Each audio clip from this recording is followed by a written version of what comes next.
నమస్తే వార్తలకి స్వాగతం. వివరాల్లోకి వెళితే దావోస్ లో ముఖ్యమంత్రి చంద్రబాబు నాయుడుతో స్విట్జర్లాండ్ దేశ ప్రతినిధి బృందం భేటీ అయ్యింది. ఆ దేశ ఆర్థిక వ్యవహారాల కార్యదర్శి హెలెనే బడ్లిగర్ అర్జీడా, ఆర్థిక వ్యవహారాల ప్రతినిధి అంబాసిడర్ ఆండ్రియా రౌబర్, స్విస్ పార్లమెంట్ సభ్యుడు నిక్ గుగ్గర్, సీకో సలహాదారు మార్టినా బైటెన్హాదర్లు ముఖ్యమంత్రి చంద్రబాబుతో చర్చలు జరిపారు. ఏపీ స్విట్జర్లాండ్ మధ్య వివిధ రంగాల్లో వాణిజ్య సంబంధాలు, ఏపీలో స్విస్ కంపెనీల ఆపరేషన్లు, కార్యకలాపాల విస్తరణ తదితర అంశాలపై సమావేశంలో చర్చించారు.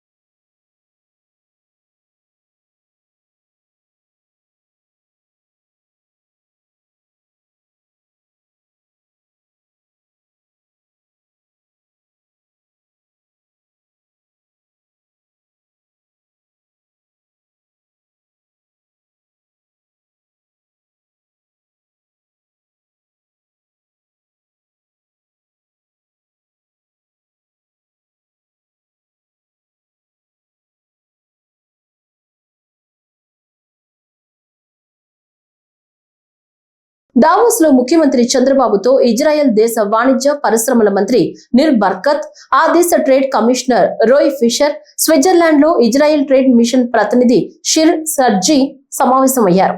విశాఖ చెన్నై కారిడార్ లో యుఏవి డ్రోన్ తయారీ, తీర ప్రాంత గస్తీ, వ్యవసాయ రంగంలో వినియోగానికి డ్రోన్ల తయారీ సాంకేతికతపై ఇజ్రాయెల్ దేశ ప్రతినిధి బృందంతో ముఖ్యమంత్రి చర్చలు జరిపారు. డీసాలినేషన్, పారిశ్రామిక అవసరాల కోసం వ్యర్థ జలాల రీసైక్లింగ్ సాంకేతికతపై సహకారం అందించే అంశంపై సమావేశంలో చర్చ జరిగింది. క్వాంటమ్ కంప్యూటింగ్ తో పాటు సెమీ కండక్టర్ల తయారీతో పాటు జపాన్, కొరియా పారిశ్రామిక క్లస్టర్ల లాగే ఇజ్రాయెల్ కూడా ఓ పారిశ్రామిక క్లస్టర్ ఏర్పాటు చేయాలని ముఖ్యమంత్రి చంద్రబాబు ప్రతిపాదించారు. కట్టుదిట్టమైన సైబర్ సెక్యూరిటీ నగరంగా అమరావతిని తీర్చిదిద్దేందుకు ఇజ్రాయెల్ సాంకేతిక సహకారం అందించే అంశంపైన ఇరువురు నేతల మధ్య చర్చలు జరిగాయి.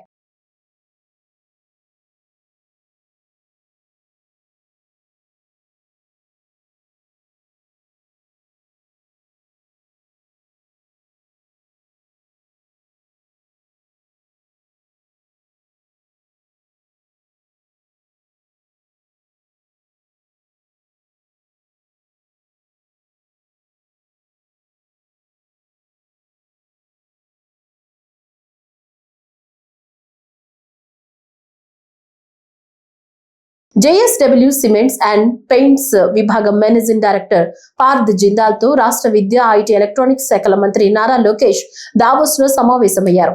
ఈ సందర్భంగా కడపలో JSW స్టీల్ ప్లాంట్ కు భూమి పూజ షెడ్యూల్ పై చర్చించారు. సాధ్యమైనంత త్వరగా కడప స్టీల్ ప్లాంట్ నిర్మాణ పనులు ప్రారంభించాలని మంత్రి లోకేష్ కోరారు. పెయింట్స్ తయారీ రంగంలో మేజర్ ప్లేయర్లు అయిన బర్జర్ పెయింట్స్, ఏషియన్ పెయింట్స్ వంటి కార్యకలాపాలు నిర్వహిస్తున్న ఆంధ్రప్రదేశ్ లో డెకరేటివ్, ఇండస్ట్రియల్ పెయింట్స్ తయారీ సౌకర్యాన్ని ఏర్పాటు చేయాలని విజ్ఞప్తి చేశారు. భారత్ లో JSW, LG భాగస్వామ్యంతో ఏర్పాటు చేయాలని భావిస్తున్న బ్యాటరీ తయారీ యూనిట్ కు అంతర్జాతీయ స్థాయి ఎకో సిస్టమ్ కలిగి ఉన్న శ్రీ సిటీ లేదా విశాఖను పరిశీలించాలని తెలిపారు. ఏపీలో MG మోటార్ బ్రాండ్ ద్వారా కొత్త EV, ICE మ్యానుఫ్యాక్చరింగ్ లైన్ ను ఏర్పాటు చేయడానికి గల అవకాశాలను అన్వేషించండి. JSW గ్రూప్ చేపట్టిన హెరిటేజ్ అడాప్షన్ ఇనిషియేటివ్స్ లో భాగంగా ఆంధ్రప్రదేశ్ లోని గండికోట, ఉండవల్లి గుహలు వంటి వారసత్వ ప్రదేశాలను స్వీకరించాల్సిందిగా మంత్రి లోకేష్ విజ్ఞప్తి చేశారు.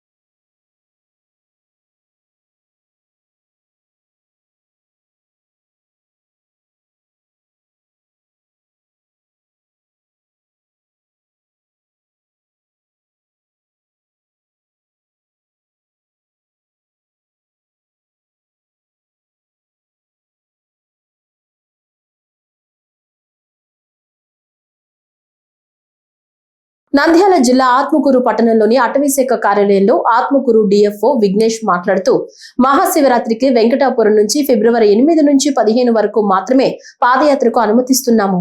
ఎందుకంటే దేశంలోని అతిపెద్ద టైగర్ జోన్ అయిన ANPCA గైడ్లైన్స్ మేరకు ప్రతి 4 సంవత్సరాలకు ఒకసారి పులుల గణన, వాటి పరీక్ష పర్యవేక్షణపై ప్రత్యేకంగా కెమెరాలతో రికార్డింగ్ చేయటం జరుగుతుందని, అందులో భాగంగా గత ఏడాది డిసెంబర్ 1 నుంచి 8వ తేదీ వరకు ఫేజ్ 1 మానిటరింగ్ జరిగిందని, అలాగే ప్రస్తుతం ఫేజ్ 3 40 రోజుల పాటు జరుగుతుందని తెలిపారు. జనవరి 3 నుంచి ఫిబ్రవరి 13 వరకు ఆత్మకూరు డివిజన్ పరిధిలో గల శ్రీశైలం, నాగలుటి, అలాగే ఆత్మకూరు సమీప ప్రాంతాల్లో కెమెరా ట్రాపింగ్ జరుగుతుందని తెలిపారు. ఈ ఆల్ ఇండియా టైగర్ ఎస్టిమేషన్ అనేది మనం జరగడం జరుగుతుంది. దాంట్లో భాగంగా మనకి ఇప్పుడు 8th cycle all India tiger estimation మనము 2026 ఇప్పుడు ఏంటంటే ఆల్రెడీ వర్క్ మనకి జరుగుతుంది. దీంట్లో భాగంగా మనము డిసెంబర్ 1వ తారీఖు నుంచి 8వ తారీఖు వరకు మనము ఫేజ్ 1 మానిటరింగ్ చేయడం జరిగింది. ఈ ఫేజ్ 1 తర్వాత ఇప్పుడు ఫేజ్ 3 మానిటరింగ్ భాగంగా మనము కెమెరా ట్రాపింగ్ ఎక్సర్సైజ్ అనేది మనకి ఆత్మకూరు డివిజన్లో శ్రీశైలం, నాగలూటి, ఆత్మకూరు రేంజెస్లో ఉన్న important core areas, sanctuary areas, తర్వాత రిజర్వ్ ఫారెస్ట్లో మనము కెమెరా ట్రాపింగ్ చేయడం జరుగుతుంది. దీంట్లో భాగంగా మనకి ఇక్కడ నాగలూటిలో ఉన్న ఎస్పెషల్లీ ఈ పెచ్చరువు ఏరియాలు, తర్వాత మట్టంబావి, భీమన కొలను, కైలాసద్వారం, ఇవన్నింటిలో కూడా అంటే మనం ఇప్పుడు కెమెరా ట్రాపింగ్ పెట్టడం జరిగింది. మామూలుగా ఈ all India tiger estimation camera trapping అనేది 40 రోజు అని అంటే మనకి కెమెరా ట్రాపింగ్ మనం చేసిన ఉంది కాబట్టి జనవరి 3వ తారీఖు నుంచి ఫిబ్రవరి 13వ తారీఖు వరకు కూడా ఏంటంటే మనం ఈ కెమెరా ట్రాపింగ్ మనం చేయబోతున్నాము. దీంట్లో అంటే ఈ డేటాలు మనకి ఎక్కడ మిస్మ్యాచ్ రాకూడదు, యాజ్ పర్ ది ప్రోటోకాల్ అక్కడ డిస్టర్బెన్స్ ఏమీ ఉండకూడదు కాబట్టి మనం ఇప్పుడు 8వ తారీఖు వరకు కూడా ఏంటంటే అక్కడ పాదయాత్ర అనేది టోటల్గా అక్కడ మనము పంపకుండా ఆల్టర్నేటివ్ రూట్ మన దొన్నల దారి నుంచి పంపడానికి మనం ఇప్పుడు ప్లాన్ చేయడం జరుగుతుంది. దీంట్లో భాగంగా ఆల్రెడీ కూడా ఏంటంటే మనం అందరికీ కూడా చెప్పడం జరిగింది. సో మనం ఇప్పుడు ఆత్మకూరు ఫారెస్ట్ ప్రాజెక్ట్ దగ్గర ఆత్మకూరు తరపు నుంచి మా రిక్వెస్ట్ ఏంటంటే అన్ని పాదయాత్రలు మీరు ఎప్పుడెప్పుడు యాక్షన్ ఏంటంటే శివరాత్రి కోసం పాదయాత్రలు ప్లాన్ చేసేటప్పుడు 8వ తారీఖు నుంచి 16వ తారీఖు వరకు మీరు ప్లాన్ చేసుకోండి ఫిబ్రవరి. దానికి ముందు వరకు కూడా ఏంటంటే ఆల్ ఇండియా టైగర్ ఎస్టిమేషన్ ఉంటుంది కాబట్టి ఆ టైంలో పాదయాత్రలు మనము ఈ వెంకటాపురం నుంచి పెచ్చరు వెళ్ళే దారిలో వెళ్ళడానికి ఆస్కారం ఉంటాం. పెచ్చరు నుంచి కైలాసద్వారం వెళ్ళే దారిలో కూడా ఏంటంటే వెళ్ళడానికి ఆస్కారం ఉండవు కాబట్టి ఆ టైంలో మన ఆల్టర్నేటివ్ రూట్ దొన్నల దారిలో ఉంది కాబట్టి దాంట్లో వెళ్ళమని అలాగే మనం కోరుకోవడం జరుగుతుంది. సో అందరు కూడా ఏంటంటే దీన్ని ఒకసారి ఏంటంటే గుర్తుపెట్టుకొని దాని ప్రకారంగా మీ పాదయాత్ర అనేది మీరు ప్లాన్ చేయడం రిక్వెస్ట్ చేస్తున్నాం. Thank you. తిరుపతి జిల్లాలో ఈ నెల 24వ తేదీ ముఖ్యమంత్రి చంద్రబాబు నాయుడు పర్యటించనున్నారు. నగరంలో జరగనున్న స్వచ్ఛంద సభలో సీఎం పాల్గొంటారు. సీఎం పర్యటనకు సంబంధించిన ఏర్పాట్లు పరిశీలించేందుకు తిరుపతికి ఈ రోజు చేరుకున్నారు chief secretary K. Vijayanand. Chief సెక్రటరీకి కలెక్టర్ తో పాటు ఏపీ SPDCL చైర్మన్ శివశంకర్లు స్వాగతం పలికారు. తిరుపతిలోని కలెక్టరేట్ లో సీఎం సభపై అధికారులతో CS సమీక్ష నిర్వహిస్తున్నారు. సీఎం సభకు సంబంధించిన ఏర్పాట్లను ఈ రోజు ఉదయం ఎమ్మెల్యే గాలి భానుప్రకాష్ పరిశీలించారు.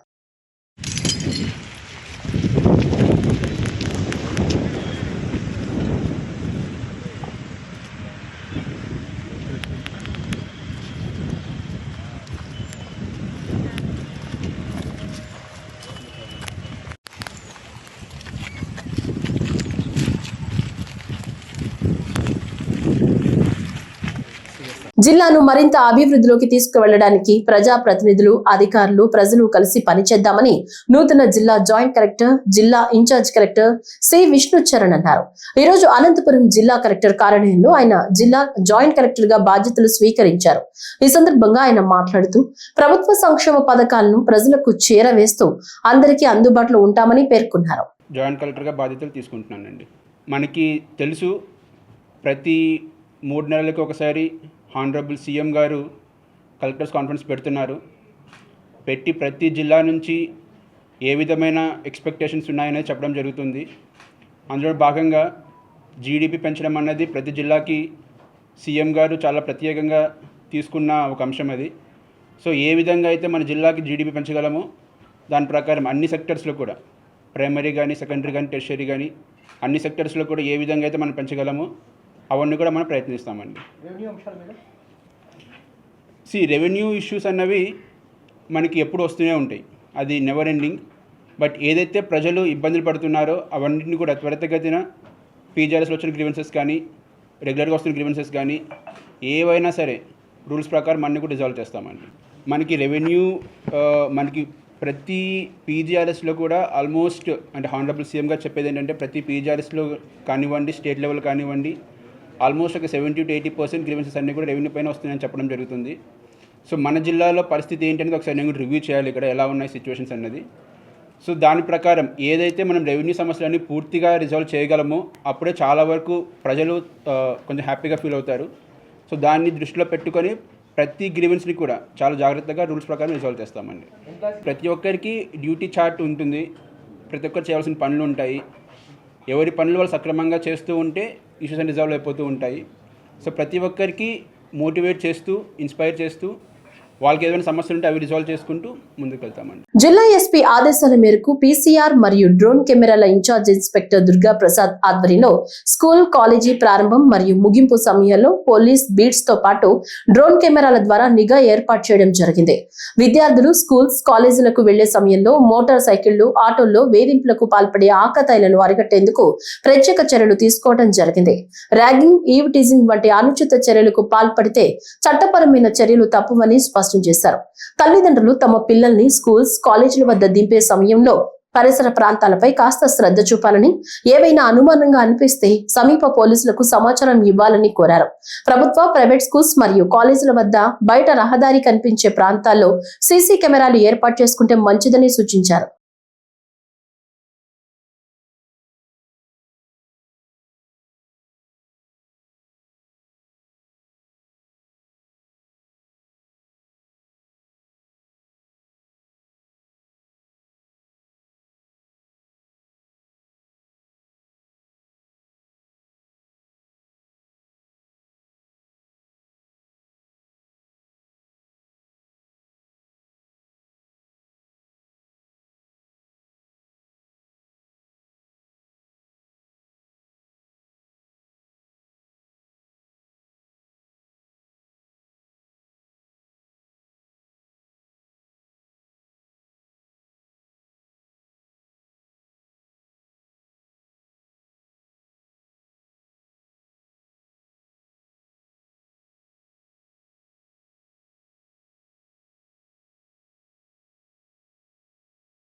విజయవాడ గాంధీనగర్లోని ప్రెస్ క్లబ్ లో ఆంధ్రప్రదేశ్ రాష్ట్ర స్థాయి జిల్లాల SC, ST vigilance and monitoring committee సభ్యులు విలేకరుల సమావేశం నిర్వహించారు.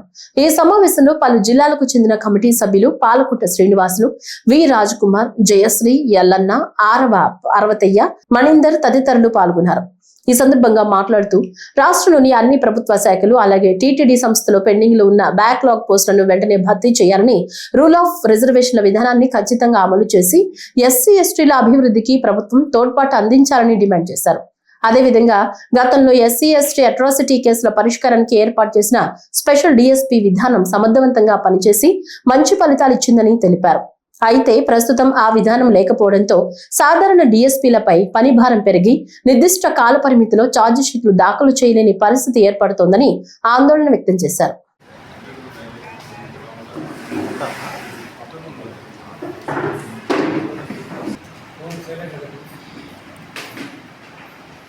సార్ మీ పేరు చెప్పి స్టార్ట్ చేయండి సార్. నా పేరు వచ్చి పాలకుంట శ్రీనివాసులు. నేను అన్నమయ్య జిల్లా ఎస్సీ, ఎస్టీ కమిటీ మెంబర్. ఈరోజు విజయవాడ కేంద్రంగా రాష్ట్రంలో ఉన్నటువంటి సభ్యులు ఈరోజు సమావేశం జరగడం జరిగింది. అదేవిధంగా ముందుగా గౌరవ ఎస్సీ కమిషన్ సభ్యులు జవహర్ గారిని వాళ్ళ అంశాలతో కూడుకున్న విషయాలు చర్చించి మర్యాదపూర్వకంగా వినతి పత్రం ఇవ్వడం జరిగింది. ఆ తర్వాత మేము జిల్లా సభ్యుల మమేకమై ఈరోజు విజయవాడ ప్రెస్ ప్రభుత్వం అనాలోచించిన కారణంగా దాన్ని తీసేయడంతో ఇప్పుడు ఎస్సీ, ఎస్టీ కేసుల్లో విచారణ వేగవంతం కాకుండా నిర్లక్ష్యంగా పోలీసులు పనిభారం ఎక్కువయ్యి ఇబ్బందులు గురవుతున్నారు. అదేవిధంగా ఛార్జ్ షీట్ విషయాల్లో చాలా జాప్యం జరుగుతుంది. సంవత్సరం 3 నెలల్లో చేసిన ఛార్జ్ షీట్ని సంవత్సరాల పొడవును పొడిగిస్తూ కాలయాపన చేస్తూ ఫాల్స్ కింద రిఫర్ చేస్తున్నారు. దాన్ని దృష్టిలో పెట్టుకొని గౌరవ ముఖ్యమంత్రి గారికి ఒకటే విజ్ఞప్తి చేస్తున్నాం మా కమిటీ తరఫున, గతంలో లాగా ఉన్నటువంటి ఎస్సీ ఎస్టీ ప్రత్యేక సెల్ని పునఃప్రతిష్ఠించాలని చేసి కొనసాగించాలని చెప్పేసి ఈ సందర్భంగా మేము సూచిస్తున్నాము. అదేవిధంగా ఎస్సీ ఎస్టీ కార్పొరేషన్ నిధులు మంజూరు విషయంలో జాప్యం జరుగుతుంది. కానీ దానికి నిధులు మంజూరు చేసి సూక్ష్మ ఎస్సీ ఎస్టీ పారిశ్రామికలకు రుణాలు మంజూరు చేయాలని చెప్పేసి ఈ సందర్భంగా మీ దృష్టికి తీస్తున్నాం. అదేవిధంగా ఎస్సీ ఎస్టీ కేసుల్లో పార్టీ 1 నోటీస్ ఇవ్వకూడదని చెప్పేసి సుప్రీంకోర్టు గైడ్లైన్స్ ఉన్నా కూడా ఈ రాష్ట్రంలో పోలీసులు పార్టీ 1 నోటీస్ స్టేషన్ పైన వచ్చి చేతులు దులుపుకుంటున్నారు. ఇది సమంజస విషయం కాదు. ఎస్సీ ఎస్టీ కేసులు నీరు గార్చేయడానికి ప్రయత్నిస్తున్నారు. దీన్ని ఎస్సీ ఎస్టీ కమిషన్ చైర్మన్ దృష్టికి తెచ్చాం.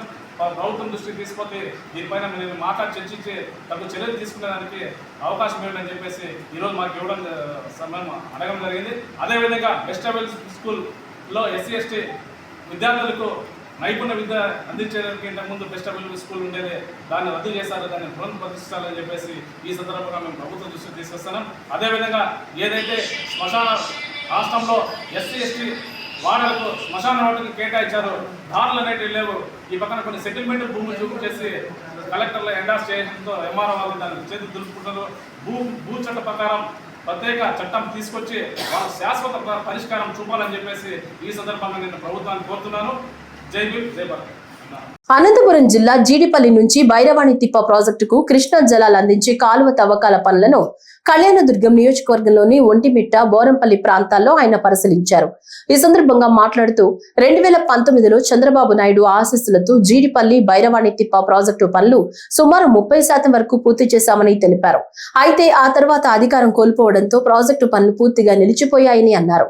జగన్మోహన్ రెడ్డి పాలనలో జీడిపల్లి బీటీపీ ప్రాజెక్టుకు గ్రహణం పట్టిందని విమర్శించారు. 2018 సంవత్సరంలో స్వయంగా చంద్రబాబు నాయుడు గారే బైరవాణి తిప్ప ప్రాజెక్టుకు వచ్చి పనులను ప్రారంభం చేశారు. 2019లో ప్రభుత్వం దిగిపోయే నాటికి 30% పైగా పనులను పూర్తి చేశాం. మళ్ళా 5 సంవత్సరాలు ఈ పనులకు జగన్మోహన్ రెడ్డి అనే ఒక గ్రహణం బట్టి ఆగిపోయినాయి.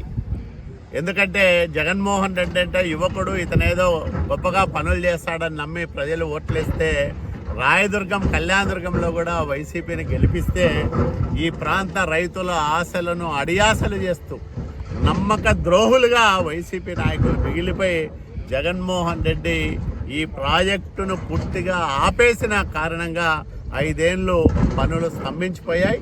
మళ్ళా చంద్రబాబు నాయుడు గారి నాయకత్వంలో కూటమి ప్రభుత్వం అధికారంలోకి వచ్చిన తర్వాత ఆ రోజు కాంట్రాక్టర్గా ఉన్న సురేంద్రబాబు గారు ఈరోజు కళ్యాణదుర్గం శాసనసభ్యులుగా ఎన్నికైన నేపథ్యంలో మరింత బాధ్యతగా ఆయన ఆధ్వర్యంలో ఈ పనులన్నీ కూడా పరిగెడతా ఉన్నాయి. ముఖ్యమంత్రి నారా చంద్రబాబు నాయుడు గారి ఆశీస్సులతో, ఆర్థిక శాఖ మంత్రి పయ్యావుల కేశవ్ గారి సహకారంతో, అట్లాగే ఇరిగేషన్ శాఖ మంత్రి నిమ్మల రామానాయుడు గారి సహకారంతో ఈ పనులన్నింటినీ కూడా ముందుకు నడిపిస్తూ ఉన్నాం. ఖచ్చితంగా ఈ టర్ములోనే ఈ పనులను పూర్తి చేస్తాం. 60 కిలోమీటర్లు ఇక్కడ జీడిపల్లి నుంచి బైరవాణి తిప్ప ప్రాజెక్టు వరకు, మొదట గరుడాపురం వరకు 7 చోట్ల నీళ్లను లిఫ్ట్ చేసి ప్రధాన కాలువలో మరి 471 క్యూసెక్కుల సామర్థ్యంతో ప్రధాన కాలువ ఉంటుంది. అట్లాగే 300 క్యూసెక్కుల పైగా బైరవాణి తిప్ప ప్రాజెక్టు బ్రాంచ్ కెనాల్ ప్రారంభమవుతుంది గరుడాపురం దగ్గర. కొత్తపేట నియోజకవర్గం ఆత్రేయపురం మండలం వాడపల్లి శ్రీ వెంకటేశ్వర స్వామి దేవస్థానంలో స్థానిక ఎమ్మెల్యే బండారు సత్యానందరావు నిర్వహించిన పాత్రికేయుల సమావేశం రాజకీయంగా ప్రాధాన్యత సంతరించుకుంది. ఈ సమావేశంలో ఆయన ప్రధానంగా మాజీ ఎమ్మెల్యే చిర్ల జగ్గిరెడ్డి వ్యాఖ్యలను తీవ్రంగా ఖండించారు. వాడపల్లి దేవస్థానం ప్రతిష్టను కించపరిచేలా, భక్తుల మనోభావాలను దెబ్బతీసేలా అసత్య ప్రచారాలు చేయడం తగదని ఎమ్మెల్యే స్పష్టం చేశారు. ఆలయాలు, ఉత్సవాల నిర్వహణలో చిన్న చిన్న లోటుపాట్లు సహజమని, వాటిని గౌరవంగా తెలియజేస్తే సరిదిద్దేందుకు సిద్ధమని బండారు పేర్కొన్నారు. కానీ నిరాధార ఆరోపణలు, అవాకులు చవాకులు మాట్లాడడం ద్వారా ఆలయ గౌరవాన్ని దెబ్బతీయడం సహించబోమని హెచ్చరించారు. అలాగే ఆత్రేయపురం సంక్రాంతి ఉత్సవాలు జాతీయ స్థాయిలో మంచి గుర్తింపు పొందినప్పటికీ వాటిపై కూడా అనవసర విమర్శలు చేయడం దురుద్దేశంగా అభివర్ణించారు. దోపిడీ జరుగుతుందా లేదా చూడకుండా మానేసి ఎన్డీఏ కూటమి నేతలు వారసత్వం ఏంటది? పునరావాస కేంద్రం చేసేసారు.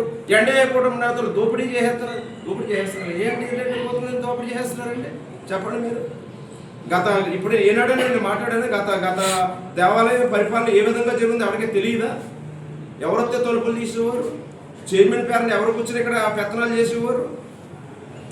ఏం జరిగింది అప్పుడు? మీ ఇష్టానుసారంగా అలాంటి ఎన్ని జరగలేదు ఇక్కడ.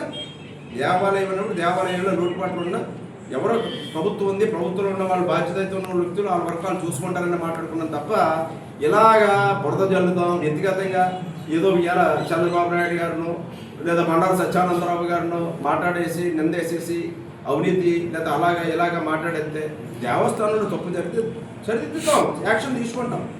ఇప్పుడు కేసులు ఎందుకు పెట్టారు? మీరు కేసు పెట్టలేదు, ఎందుకు పోలీస్ కేసులు పెట్టారు? ఎఫ్ఐఆర్లు ఎందుకు వేసారు? చర్యలు తీసుకున్నాం కాబట్టి. అతనే కాదు ఇంకెవరన్నా తీసుకుంటాం. దానిని రాజకీయం చేయడం, భూతత్వంలో చూపడం, నోటికి వచ్చినట్టు మాట్లాడటం, నువ్వు వారలా పోతున్నారా నాకు అర్థం కావట్లేదు. దేవాలయం అభివృద్ధి చెందడం వారలా పోతున్నారా? లేదా ఎన్డీఏ కూటమి మీద బండారు సత్యానందరూ వచ్చిన తర్వాత దేవాలయాన్ని కొంచెం బాధ్యత తీసుకుని పనిచేస్తారని మీకు బాధగా ఉందా? లేదా ఉనికి కోసం మీరు ఏడుస్తున్నారా? ఎందుకు మీరు ఆ రకంగా మా ప్రవర్తిస్తున్నారు? చాలా ఆశ్చర్యంగా ఉంది. ఇవన్నీ చాలా ఆశ్చర్య వేస్తూ ఉంది. ప్రముఖ శైవక్షేత్రమైన కోటప్పకొండ శ్రీ త్రికోటేశ్వర స్వామి వారి వార్షిక తిరునాళ్ల ఉత్సవాలు ఫిబ్రవరి 15న ఘనంగా నిర్వహించనున్న నేపథ్యంలో కోటప్పకొండపై శాఖల వారీగా చేపట్టాల్సిన ముందస్తు ఏర్పాట్లు, అభివృద్ధి కార్యక్రమాలపై నరసరావుపేట శాసనసభ్యులు డాక్టర్ చదలవాడ అరవింద్ బాబు, జిల్లా కలెక్టర్ కృతికా శుక్లా సమావేశం నిర్వహించారు. ఈ సందర్భంగా తిరునాళ్ల సమయంలో లక్షలాదిగా భక్తులు తరలివచ్చే అవకాశం ఉన్నందున భద్రతా చర్యలు, ట్రాఫిక్ నియంత్రణ, అత్యవసర వైద్య సేవలు, పారిశుద్ధ్య నిర్వహణ, త్రాగునీటి సరఫరా, విద్యుత్ సౌకర్యాలు, తాత్కాలిక మరుగుదొడ్ల ఏర్పాటు, అగ్నిమాపక శాఖ సంసిద్ధత తదితర అంశాలపై సంబంధిత శాఖల అధికారులతో విస్తృతంగా చర్చించారు. భక్తుల రద్దీని దృష్టిలో ఉంచుకుని పటిష్టమైన పోలీస్ బందోబస్తు ఏర్పాటు చేయాలని ఎమ్మెల్యే అరవింద్ బాబు అధికారులను ఆదేశించారు. కోటప్పకొండకు వచ్చే ప్రధాన మార్గాల్లో ట్రాఫిక్ జాములు ఏర్పడకుండా ప్రత్యామ్నాయ మార్గాలు ఏర్పాటు చేయడంతో పాటు వాహనాల పార్కింగ్ కు ప్రత్యేక స్థలాలు కేటాయించాలని సూచించారు.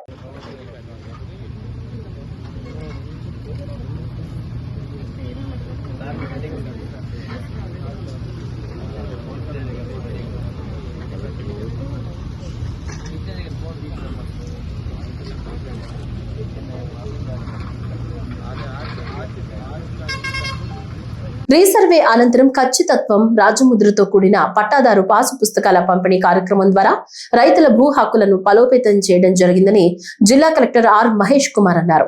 మండల పరిధిలోని దుంతికుర్రు గ్రామంలో రీసర్వే అనంతరం రాజముద్రతో కూడిన పట్టాల పంపిణీ కార్యక్రమంలో ఆయన ముఖ్య అతిథిగా పాల్గొని ప్రసంగిస్తూ ప్రభుత్వం చేపట్టిన పట్టాదారు పాసు పుస్తకాలు పంపిణీ భూ యజమానులకు భావితరాల వారికి వివాదరహిత భూములను అందించేందుకు శ్రీరామ రక్ష అని అన్నారు. రైతులకు భూ సమస్యలు లేకుండా చేయడం ప్రభుత్వ ప్రథమ కర్తవ్యమన్నారు. కొత్త పాస్ పుస్తకాలు సిద్ధం చేసి ఈకేవైసీ పూర్తి చేసి క్యూఆర్ కోడ్లతో పారదర్శకతను నెలకొల్పుతున్నామని హామీ ఇచ్చారు. 438 అట్లీస్ట్ బై టుడే ఈవినింగ్ ఈ 438 మంది ఈకేవైసీ చేయగలిగితే ఫిబ్రవరి 1st వీక్ డిస్ట్రిబ్యూషన్ స్టార్ట్ అవుతుంది. సో అట్లీస్ట్ మనకి 1100లో మిగతా ఇష్యూస్ కొన్ని ఉన్నాయి. కొన్ని మ్యూటేషన్స్ అప్లై చేసుకున్నారు, కొంతమంది తప్పులు ఉన్నాయని పెట్టారు, కొన్ని జాయింట్ ఎల్పిఎంస్ ఉన్నాయి. ఇప్పుడు ఇందాక చెప్తున్నారు వాటర్ బాడీస్ అన్ని ఇంక్లూడ్ అయి ఉన్నాయి. సో వాటర్ బాడీస్ కూడా కొంచెం ప్రాపర్గా మీ కోఆర్డినేషన్తో రెవెన్యూ డిపార్ట్మెంట్ స్టాఫ్తో, సర్వే డిపార్ట్మెంట్ స్టాఫ్తో కోఆర్డినేట్ చేసుకుంటే ఆ జాయింట్ ఎల్పిఎంస్ని ప్రాపర్గా సబ్ డివైడ్ చేయడం జరుగుతుంది. మీకు అందరికీ జాయింట్ ఎల్పిఎంస్ ఉన్న ఐడియా ఉందా? మీకు ఇష్యూ ఉంది కదా. సో అంటే అప్పట్లో డిమార్కేషన్ సరిగ్గా జరగక 2-3 కలిపి ఒకటే ఎల్పిఎం ఇచ్చేసి అదే నెంబర్ అందరికీ పాస్బుక్లో ప్రింట్ చేశారు. సో అలాంటివన్నీ కూడా మీరు కొంచెం యాక్టివ్గా ముందుకు వచ్చి సర్వే డిపార్ట్మెంట్తో, రెవెన్యూ డిపార్ట్మెంట్తో కోఆర్డినేట్ చేసుకుని వాళ్ళని ఫాలోఅప్ చేసుకుంటే దాన్ని మళ్ళీ సబ్ డివైడ్ చేస్తారు. సో ఆ సబ్ డివైడ్ చేసిన తర్వాత మీకు మళ్ళీ కొత్త పాస్బుక్ ఇస్తారు. సో అది నెక్స్ట్ కమింగ్ డేస్లో జరుగుతుంది. సో ఈ యాక్టివిటీ అనేది ఎవ్రీ మంత్ జరుగుతుంది. ఇదేదో ఒక ఊర్లో ఒకరోజు జరిగేది కాదు. కాకపోతే ఇది ఫస్ట్ టైం ఇనిషియేట్ చేస్తున్నారు. ఫింగర్ ప్రింట్ తీసుకొని క్లియర్గా మీ పర్మిషన్ తీసుకొని అవును మా డీటెయిల్స్ అన్ని కరెక్ట్గానే ఉన్నాయి, అలా అయితేనే ప్రింటింగ్ చేయండి. ఇందులో తప్పులు ఉంటే లేదు ఇక్కడ ఆపేస్తాము, మళ్ళీ కరెక్షన్స్ పెట్టుకుంటారు, నెక్స్ట్ మంత్ మళ్ళీ ప్రింటింగ్ వస్తుంది. సో తప్పుడు పాస్బుక్స్ డీటెయిల్స్ ఉన్న పాస్బుక్స్ ఇవ్వకూడదని గవర్నమెంట్ నిర్ణయించింది. అందులో భాగంగానే ఈ యాక్టివిటీ స్టార్ట్ చేశాము. మన జిల్లాలో ప్రస్తుతానికి 11 విలేజెస్లో స్టార్ట్ చేశాము. సో బై అట్లీస్ట్ మార్చ్ వరకు మనకి ఒక 150 విలేజెస్ వరకు క్లియర్గా ఈ ప్రాసెస్లో అయిపోతుంది. సో తర్వాత మళ్ళీ రీసర్వే జరిగే విలేజెస్లో సబ్సిక్వెంట్గా జరుగుతుంది. సో ఇప్పుడు మీ విలేజ్ ఆల్రెడీ రీసర్వే విలేజ్ జరిగిపోయింది కాబట్టి ఒక 5 విలేజెస్ అయిపోయాయి మండలంలో. సో ఏ విలేజ్ ఉన్నాయి ఇంకా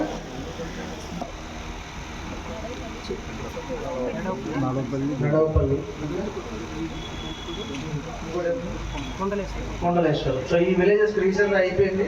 so at least by February March వరకు మనం కొత్త పాస్బుక్స్ అన్ని కూడా ప్రింట్ చేసి ఇవ్వచ్చు. ఒక మిగతా విలేజెస్కి 20 days ఆఫ్ టైం రీసెంట్గా జరుగుతుంది కాబట్టి. సో ఆ విధంగా మనకి టోటల్ జిల్లాలో ఎవ్రీ మార్చ్ వరకు ఎన్ని వెళ్తాము, ఫిబ్రవరికి ఎన్ని వెళ్తాము, నెక్స్ట్ మే వరకు ఎన్ని వెళ్తాము అనేది ఒక క్లియర్గా స్కెడ్యూల్ తీసుకున్నాము. సో అట్లీస్ట్ బై మనకి రీసర్వే జరిగిన విలేజ్ వరకు మాత్రం మార్చ్ లోపు అన్నీ కూడా కొత్త పాస్ పుస్తకాలు మీ యొక్క ఈకేవైసీ ఫింగర్ ప్రింట్ తీసుకొని కన్ఫర్మేషన్ తీసుకున్న తర్వాతే దాన్ని ప్రింటింగ్ ఇస్తారు. సో దీన్ని అందరూ సద్వినియోగం తీసుకోండి. అంటే ఇప్పుడు ఇది ఒక్కరోజు ఉంటే కనుక మీ కన్సర్ట్ పక్క ఊరికి వెళ్ళి ఉంటారు, లేదా హైదరాబాద్లో ఉంటుంటారు. ఇది ఆల్రెడీ ఇంటిమేట్ చేశారు మీ అందరికీ.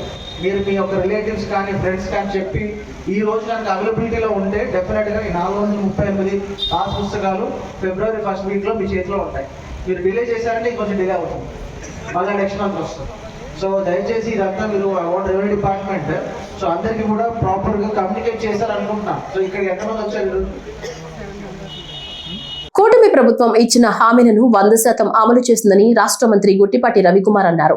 గత వైసీపీ ప్రభుత్వం చేసిన తప్పులను సరిదిద్దుతూ ముఖ్యమంత్రి నారా చంద్రబాబు నాయుడు నాయకత్వంలో రాష్ట్రం అభివృద్ధి దిశగా వేగంగా ముందుకెళుతోందని ఆయన పేర్కొన్నారు.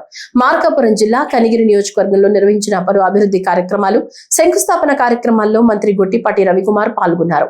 ఈ సందర్భంగా ఆయన మాట్లాడుతూ గత వైసీపీ ప్రభుత్వ పాలనలో జరిగిన లోపాలను కూటమి ప్రభుత్వం సరిచేస్తోందని తెలిపారు. విద్యుత్ ట్రూ అప్ ఛార్జీని 13 పైసలు తగ్గించడం ఇందుకు నిదర్శనమన్నారు. ముఖ్యమంత్రి చంద్రబాబు నాయుడు పాలనలో ప్రభుత్వం అనేక నూతన సంస్కరణలను తీసుకొచ్చిందని, ఇచ్చిన మాటకు కట్టుబడి పాలన సాగిస్తున్నామని మంత్రి స్పష్టం చేశారు. కనిగిరి కాన్స్టిట్యున్సీలో వాళ్ళ అభివృద్ధి కార్యక్రమాలు ప్రారంభించడం కానీ శంకుస్థాపన చేయడం కోసం నేను మన స్థానిక శాసనసభ్యులు ఉదరెడ్డి రెడ్డి గారు, అశోక్ రెడ్డి గారు అందరం జరుగుతూ ఉన్నాం. పొద్దు నుంచి కొన్ని సీసీ రోడ్స్ పోయినసారి మేము వచ్చినప్పుడు మాట ఇచ్చిన దాని ప్రకారం 33/11 kV సబ్స్టేషన్స్ ఒక 2, అదేవిధంగా స్వర్గీయ నందమూరి తారక రామారావు గారి విగ్రహావిష్కరణ, బీటీ రోడ్డు, వీటితో పాటు రిలయన్స్ గడిచిన 5-6 నెలల కిందట మన యువ నాయకుడు లోకేష్ గారు మేము అందరం కూడా వచ్చి ఇక్కడ రిలయన్స్ ప్లాంట్, బయోగ్యాస్ ప్లాంట్ పెట్టాలని చెప్పి ఇక్కడ ఈ ప్రాంతానికి రావడం జరిగింది. ఈ ప్లాంట్కి దాదాపు 475 ఎకరాలు ఇచ్చాం. ఇప్పుడు వాళ్ళ అధికారులు వాళ్ళ ప్లాంట్కి సంబంధించిన వాళ్ళందరితో కూడా మాట్లాడుతుంది. 1 yearలో కంప్లీట్ చేస్తూ ఉంటారు. ఇప్పటికైతే కాంపౌండ్ వాళ్ళు కట్టడం, లోపల అగ్రికల్చర్ ల్యాండ్ని డెవలప్ చేయటం, ఈ కొన్న రాళ్ళు అన్నీ ఉన్న ప్రాంతం కాబట్టి దాన్ని అంతా డెవలప్ చేయటం, ఫామ్ పాండ్స్ కట్టడం, ఈ చుట్టుపక్కల ఉండే గ్రామంలో కూడా వాటర్ డెవలప్ కావటం కోసం, గ్రౌండ్ వాటర్ రీచ్ అవ్వటం కోసం ఫామ్ పాండ్స్ రెడీ చేస్తున్నారు. వాళ్ళు మేము కోరింది ఏంటంటే గ్రామాల్లో ఉన్న చెరువులు కూడా కొంచెం చుట్టుపక్కల ఉన్న వేస్ట్ ల్యాండ్స్ ఉన్న వాటి కూడా చెరువుల కింద మార్చి వాటర్ నిల్వ ఉండేటట్టు చేయమని చెప్పాం. తప్పకుండా చేస్తూ ఉన్నారు. ఈ ప్లాంట్ మార్కాపురం ప్లాంట్ అయితే ఈ సంవత్సరంలోనే జూన్ జూలైలో ఇచ్చేస్తామని చెప్తున్నాడు. ప్రొడక్షన్కి వచ్చేసి అక్కడి నుంచి వర్క్ ప్రారంభించబడతారు. గ్యాస్ తయారు చేయబడింది. ఆ చుట్టుపక్కల ప్రాంతంలో ఉన్న రైతులకు అందరూ కూడా ఉపయోగపడే విధంగా చేస్తున్నారు. ఇదైతే 1 year పట్టింది. ఎందుకంటే ఫస్ట్ 20 TPT అనుకున్నాం, ఇప్పుడు 50 TPT డబల్ చేస్తున్నారు. ప్లాంట్ని సైజు డబల్ చేస్తున్నారు. అందుకని కొద్ది టైం పట్టింది అన్నారు. 75 TPT దాకా పెట్టుకునే అవకాశం ఉంది ఇక్కడ. అనే దాని ప్రకారమే 55 ఎకరాల ప్లాంట్ పెట్టి మిగతా పొలంలో అన్నింటిలో కూడా ఈ నేపియర్ గ్యాస్ పెంచడం, చుట్టూరుగా ఫామ్ పాండ్స్ కట్టడం, ఇవన్నీ చేస్తూ ఉన్నారు. మీరు కూడా చూసి ఉంటారు మొత్తం కూడా డెవలప్మెంట్ ఎట్లా జరుగుతుందో. ఇవన్నీ కూడా ఇట్లాంటి రాష్ట్ర వ్యాప్తంగా ఎక్కడైతే అవకాశం ఉందో అక్కడ అన్ని చాట్లు పెట్టి గ్రామీణ ప్రాంతాల్లో ఉన్న యువతకి, అదేవిధంగా రైతాంగానికి ఉపయోగపడే దానికోసం ఈ ప్రభుత్వం పనిచేస్తుంది. చీముకుత్తులో రావు సాహెబ్ గానాల రామ్మూర్తి 134వ జయంతి వేడుకలను విశ్వ బ్రాహ్మణ సంఘం ఆధ్వర్యంలో నిర్వహించారు. ఈ సందర్భంగా సంఘం సభ్యులు సానాల మల్లికార్జునరావు మాట్లాడుతూ గానాల రామ్మూర్తి ఉమ్మడి మద్రాసు రాష్ట్రంలో ఎమ్మెల్సీగా పనిచేస్తూ విశ్వ బ్రాహ్మణ సంఘానికి ఎనలేని సేవలు చేశారని పేర్కొన్నారు. కార్యక్రమంలో సుబ్రహ్మణ్య సంఘం ప్రతినిధులు పోతకమూరి మల్లికార్జునరావు, కందేపి సుబ్బారావు, సానల ఆనందబాబు, చెరుకూరి చిన్న కృష్ణ, కందుకూరి పవన్ కుమార్ తదితరులు పాల్గొన్నారు. వెనకబడినటువంటి వర్గానికి సంబంధించినటువంటి వారికి సంబంధించినటువంటి స్థితిగతుల్లో ఉన్నత స్థితిల్లో ఓసీల్లో నిలబెడితే వారికి వచ్చేటువంటి బెనిఫిట్స్ ఏమీ లేకుండా ఉంటాయి అని చెప్పి బీసీ వర్గానికి సంబంధించి ఏర్పాటు చేసి మనకి అప్పటి రోజుల్లోనే రాజకీయ పరంగా ఉన్నటువంటి రాజ్యాంగపరంగా ఉన్నటువంటి విషయాలలో ఆయన ఎంతో కృషి చేసి వీళ్ళ వర్గానికి సంబంధించినటువంటి వారు అని చెప్పి మనని బీసీలో మూర్తి గానాల రామ్మూర్తి గారు, అలాగే వీరు కమ్మరి కంసాలి అనేటువంటి వాక్యాలు వాడకుండా వీరి అందరూ కూడా విశ్వబ్రాహ్మణులు, కమ్మరి కంసాలి ఇటువంటి వాక్యాలు వడ్లలో ఇటువంటి వాక్యాలు ఏమీ లేకుండా ఉండాలని విశ్వబ్రాహ్మణులు అనేటువంటి వాక్యాన్ని తెలియపరిచి కులానికి సంబంధించి వీళ్ళందరూ కూడా విశ్వబ్రాహ్మణులు అని తెలియపరిచినటువంటి ఆయన దానికోసం ఎంతగానో కృషి చేసి రాజ్యాంగంలో విశ్వబ్రాహ్మణులు అనేటువంటి వాక్యాన్ని తెలియపరిచినటువంటి ఆయన గానాల రామ్మూర్తి గారు. అలాగే వారికి సంబంధించి మనం బ్రహ్మశ్రీ అనేటువంటి ఆచార్యులు, బ్రహ్మశ్రీ అనేటువంటి వాక్యాలను మన ఇంటి పేర్లకు ముందుగా బ్రహ్మశ్రీ అనేటువంటి నామధేయాన్ని మనకు ఒక గౌరవప్రదమైనటువంటి బ్రహ్మశ్రీ అనేటువంటి గౌరవప్రదమైనటువంటి శ్రీ అనేటువంటి నామాలన్నిటికీ కూడా ఎంతగానో తాను కృషి చేసి ఆ బ్రహ్మశ్రీ అనేటువంటి నామాన్ని పెట్టుకోవడానికి ముఖ్య కారకులు అని చెప్పేసి తెలియపరిచినటువంటి ఆయన గానాల రామ్మూర్తి గారు.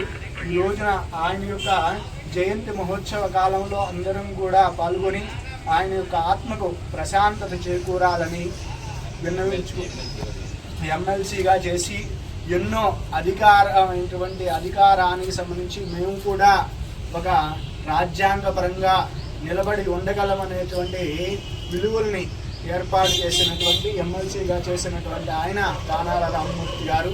ఈ రోజున ఆయన జయంతి మహోత్సవ కాలం ముందు మనం అందరూ కూడా ఆయన్ని స్మరిస్తూ ఈ కార్యక్రమాన్ని చేసుకోవడం ఎంతో శుభసూచితంగా ప్రార్థిస్తూ ఉన్నాం.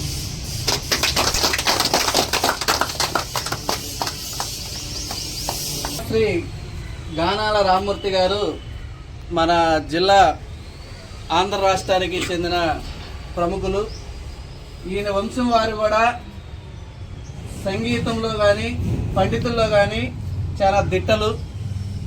అలానే వాళ్ళ కుటుంబంలో నుంచి వచ్చి అప్పటి రోజుల్లో కూడా రాజవంశీయులు ఉండేవాళ్ళు. వాళ్ళ దగ్గరికి వెళ్ళి వీళ్ళ కుటుంబం వాళ్ళు సంగీతాన్ని కానీ విద్వాంసం సంగీత సబ్జెక్టులు కానీ పండిత సంబంధించి కొన్ని చెప్తూ ఉండేవాళ్ళు వాళ్ళకి. ఆ చెప్పిన ఫలితంగా వాళ్ళకి అప్పటి రాజులు పోషకులు వీళ్ళ ఇంటికి గానాల అని పండిత అని బిరుదులు వీళ్ళ కుటుంబాలకి వచ్చినాయి. ఆ సందర్భంగానే ఆయన్ని మనం గానాల రామ్మూర్తి కానీ పండిత గానాల రామ్మూర్తి గారే అని మనం పిలవటం జరుగుతూ ఉంది.